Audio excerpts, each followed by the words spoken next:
வேடசந்தூரில் மாரியம்மன் கோவிலுக்குள் புகுந்த கட்டுவிரியன் பாம்பை உயிருடன் பிடித்த தீயணைப்பு துறையினர்.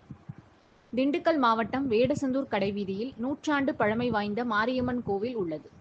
இன்று கோவிலில் பக்தர்கள் வழிபாடு செய்து கொண்டிருந்தனர். அப்போது திடீரென கோவிலுக்குள் கட்டுவிரியன் பாம்பு ஒன்று புகுந்து கோவில் பிரகாரத்தில் சுற்றி வந்தது. இதனை கண்டு அதிர்ச்சி அடைந்த அனைவரும் அலறி அடித்து கோவிலை விட்டு வெளியே சென்றனர். இது குறித்து வேடசந்தூர் தீயணைப்பு துறையினருக்கு தகவல் தெரிவிக்கப்பட்டது. சம்பவ இடத்திற்கு சென்ற தீயணைப்பு துறை வீரர்கள் கோவிலுக்குள் இருந்த பாம்பை உயிருடன் பிடித்து வனப்பகுதியில் கொண்டு சென்று விட்டனர். இதனால் கோவில் வளாகத்தில் சிறிது நேரம் பரபரப்பு ஏற்பட்டது.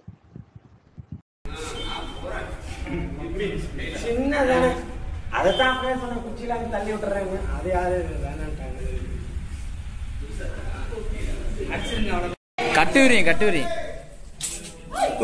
இங்க வருதியா புருஷர்